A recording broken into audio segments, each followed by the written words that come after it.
नमस्कार बच्चों। आज हम आपकी बुक मधुप का पाठ 6 पढ़ने जा रहे हैं, जिसका नाम है आखिरी पत्ता। यह एक कहानी है जो विदेशी कहानी का हिंदी रूपांतरण है और इसके लेखक हैं ओ हेनरी।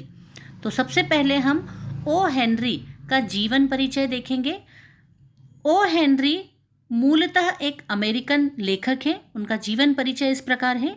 ओ हेनरी या विलियम सिडनी पोर्टर एक प्रसिद्ध अमेरिकन लेखक थे। उनका जन्म 11 सितंबर 1862 को उत्तर कैरोलिना में हुआ। वे कथानक के जादूगर माने जाते थे और पाठकों का मनोरंजन करना ही उनकी लेखनी का प्रमुख उद्देश्य था। कैबेजेस एंड किंग्स और द 4 मिलियन उनकी प्रमुख पुस्तकें हैं। आज ओ हेनरी की कहानियाँ उनके युग की प्रतीक के रूप में पढ़ी जाती हैं। जैसे बच्चों, भारत के संदर्भ में मुंशी प्रेमचंद की कहानियाँ प्रेमचंद के युग के संदर्भ में मानी जाती है।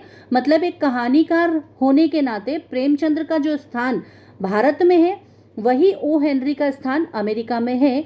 मतलब ये कहानी जो हम पढ़ रहे हैं, ये अपने आप में एक उत्कृष्ट कहानी है। उनका निधन 5 जून 1910 को न्यूयॉर्क में हुआ था। इस कहानी का उद्देश्य अच्छी मित्रता, समान विचारधारा वाले लोगों का आपसी प्रेम दिखाना है। सू और जानसी जो इस कहानी की नायिकाएं हैं, दोनों बहुत अच्छे मित्र हैं। क्योंकि उनकी रुचियां समान थी, इसलिए वो दोनों मित्र हो गई थी। और मित्रता का रिश्ता वो किस तरह से निभाती है, ये भी इस कहानी में बताया है। मनोबल बढ़ाकर आशा का संचार करना, ये कहानी हमें सिखाती है कि इंसान का मनोबल जब ऊंचा होता है तो ही वो जीवन के प्रति सकारात्मक हो पाता है। सकारात्मक रहकर जीवन जीना ही सच्चे अर्थों में जीवन जीना है, क्योंकि नकारात्मकता जीवन को खत्म कर देती है। इस कहानी में एक और प्रमुख तत्व जो बताया गया है वो यह है कि मनोविज्ञान या सोच से समस्याएं बढ़ती भी हैं और समस्याएं खत्म भी होती हैं। इस कहानी में जब कहानी की नायिका नकारात्मक सोचती है तो समस्याएं बढ़ती जाती हैं, और जब उसकी सोच सकारात्मक हो जाती है तब समस्याएं अपने आप खत्म भी हो जाती है। तो ये कहानी हमें बहुत बड़ी शिक्षा देती है। कहानी इस प्रकार है। वॉशिंग शहर में कलाकारों की एक छोटी सी बस्ती में सू और जॉन्सी का स्टूडियो था। सू मेन राज्य की तथा जानसी कैलिफोर्निया की रहने वाली थी। दोनों की रुचियां तथा विचारों में समानता थी, इसलिए वे अच्छी मित्र बन गई। एक बार निमोनिया के प्रकोप ने बस्ती को अपने चपेट में ले लिया। जानसी भी इस बीमारी के प्रकोप में फंस गई। उनकी बस्ती के पश्चिमी क्षेत्र में इस निमोनिया का प्रकोप था। इसकी तुलना हम आज चल रहे कोविड-19 से भी कर सकते हैं कि किस तरीके से कोविड-19 फैल रहा है, वैसे ही एक समय में निमोनिया फैला था। जानसी निमोनिया से पीड़ित होकर इतनी कमजोर हो गई थी कि वह अपने जीवन से मायूस हो गई।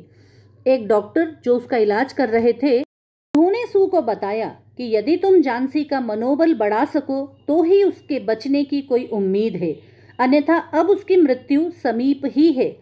तुम उससे आशा जगाने वाली बातें करो ताकि मृत्यु का डर उसके मन से हट सके।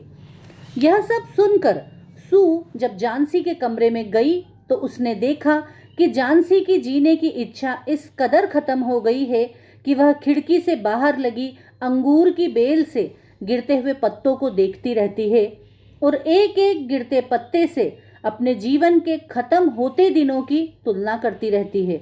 वह सू से कहती है कि जिस दिन इस बेल का आखिरी पत्ता गिरेगा उस दिन मैं भी मर जाऊंगी। यह सुनकर सू बहुत चिंतित होती है। वह जानसी को बहुत समझाती है, किंतु उसकी बातों का जानसी पर कोई असर नहीं होता। सू और जानसी की ही बिल्डिंग में सबसे नीचे बहरमन नाम का एक चित्रकार रहता था। उसकी उम्र 60 वर्ष से भी अधिक थी। उसकी माइकल एंजेलो जैसी दाढ़ी थी। वह कला के क्षेत्र में असफल हो चुका था। वह सदा एक अनोखी कलाकृति बनाना चाहता था। वह बहुत गुस्सेल स्वभाव का था, किंतु बड़ा होने के नाते अपने आप को सू और जानसी का संरक्षक मानता था। सू ने उसे जानसी का हाल बताया और यह भी बताया कि जानसी बीमारी से ज़्यादा निराशा के कारण ठीक नहीं हो पा रही है। झांसी यह मानने लगी है कि अंगूर के आखिरी पत्ते के गिरने पर वह भी मर जाएगी। यह सुनकर बहरमन बहुत क्रोधित हुआ और बोला कि संसार में ऐसे लोग भी हैं जो एक बेल के गिरते पत्तों से अपने मरने की बात सोचने लगे। ऐसी मूर्खतापूर्ण बातें मैंने आज तक नहीं सुनी।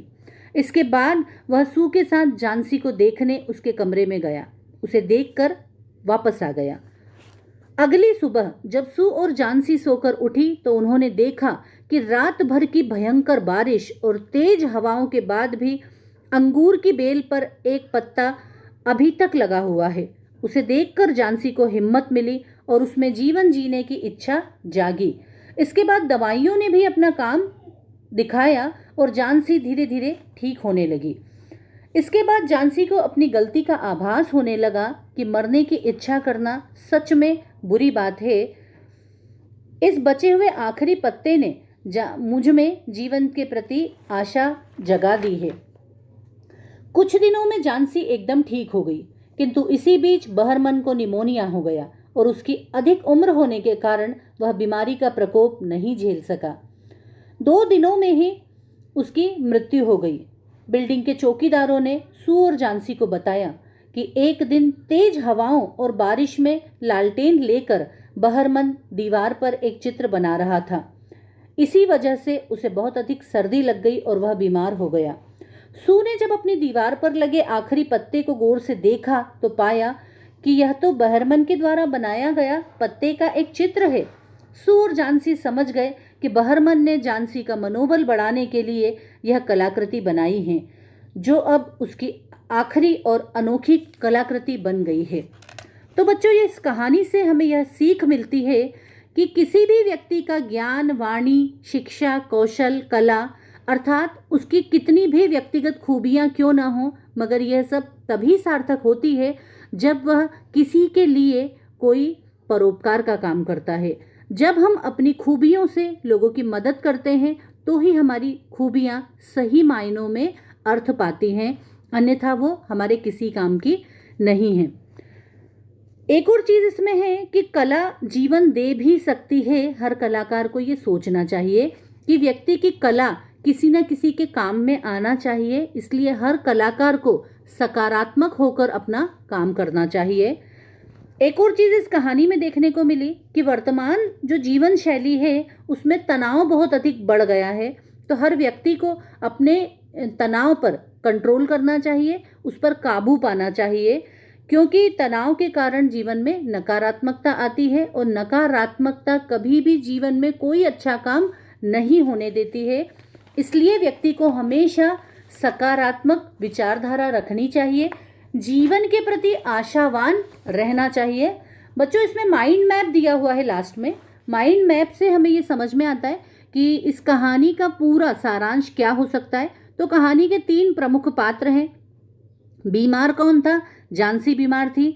झांसी क्या करने लगी थी? तो झांसी अंगूर के गिरते हुए पत्तों से अपनी मृत्यु का इंतजार करने लगी थी। उसकी हालत ज़्यादा क्यों बिगड़ी? क्योंकि वह निराश हो गई थी और वो दिन रात मृत्यु के बारे में सोच रही थी, जिस कारण से कि दवाइयाँ भी असर नहीं दिखा रही थी। इसके बाद सू ने बहरमन को समस्या बताई। बहरमन ने उसका मनोबल बढ़ाने के लिए एक चित्र बनाया। उस चित्र को देखकर उसे लगा कि आखिरी पत्ता अभी नहीं गिरा है। तो ये कहानी हमें क्या सिखाती है? कठिन से कठिन परिस्थितियों में भी मजबूत मनोबल से समस्या से पार पाया जा सकता है। ये कहानी हमें जीवन जीने का संदेश देती है और ये कहानी हमें ये सिखाती है कि इंसान की इच्छा ही उसे सब कुछ दिला सकती है।